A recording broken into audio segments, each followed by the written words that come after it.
Oui, oui, c'est. On aimerait se réveiller tous les matins comme ça. Je crois que le sentiment aussi d'avoir fait le job, parce que on travaille souvent beaucoup, mais dans le football, c'est rare les moments de réussite et de joie, donc on profite. On a profité un petit peu hier soir et on profite encore ce matin d'être ensemble quelques minutes, parce que ça c'est aussi la vie de la sélection. À peine on a fêté et eu toute cette joie qu'on doit on doit se séparer un petit peu aux quatre coins de la planète, mais ainsi va la vie du foot. On se retrouvera avec grand plaisir dans quelques mois. Bon, ce rassemblement prend fin et bien évidemment, tout le monde va retrouver ses activités respectives et on peut avoir une idée sur les déplacements. Mais là, on a des joueuses qui rejoignent les États-Unis, qui vont partir très bientôt déjà.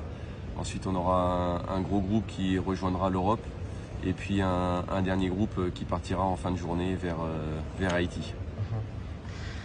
Le rêve,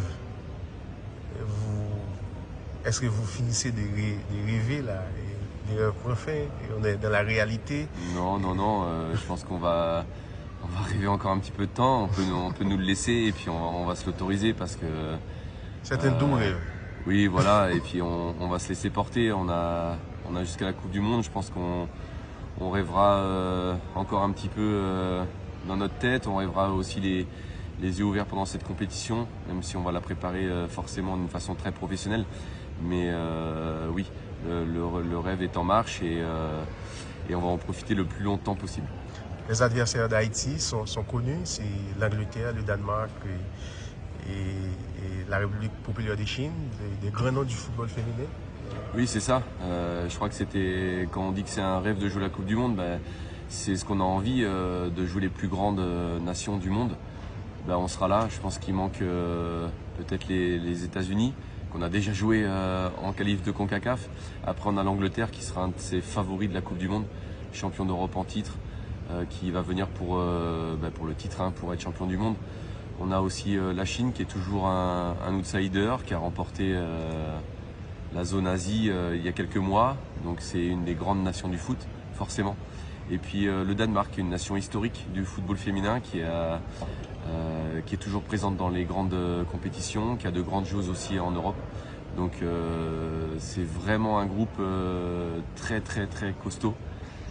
Voilà, il n'y a pas de petites équipes, il n'y aura pas de petits matchs, mais en même temps, c'est ce qu'on voulait. Est-ce que vous allez maintenant travailler sur des renforts, sur d'autres joueuses potentiellement qui peuvent rejoindre la sélection nationale? Non, je crois que là, on a déjà fait des revues d'effectifs. Le temps maintenant, il est à la préparation. On a notre groupe de joueuses, on a quelques joueuses qui n'étaient pas en forme ou n'ont pas pu venir sur ce rassemblement. Donc ces joueuses-là pourront bien évidemment prétendre à une place, mais je crois que le temps n'est pas venu d'ajouter des nouvelles joueuses, mais plutôt de travailler avec le groupe qui a fait cette campagne maintenant, et puis de l'améliorer, d'asseoir encore un petit peu nos automatismes collectifs, parce que c'est ce qui nous manque. Il nous manque des matchs. Voilà, on voit le Chili qui a joué peut-être 6-7 matchs avant cette compétition. Nous en avons joué un seul au Portugal. Donc effectivement, les plus grandes nations, et si on veut devenir une plus grande nation, il faut jouer des matchs. Voilà. Il faut qu'on ait un vécu ensemble, il faut qu'on accumule les matchs, les expériences. Ce tournoi des barrages nous a donné une grande expérience supplémentaire, mais on doit encore progresser dans ce domaine. Regardez votre équipe évoluer avec des changements, surtout au niveau de la ligne défensive, de Ketna qui change de position, Tabitha qui arrive à la défense centrale, Bettina qui passe à droite. C'est une véritable révolution quand même.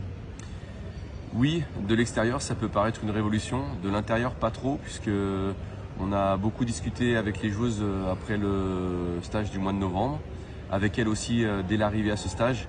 Et on s'était dit qu'il fallait utiliser les joueuses au plus proche de ce qu'elles font en club, pas toujours au même poste, mais au plus proche.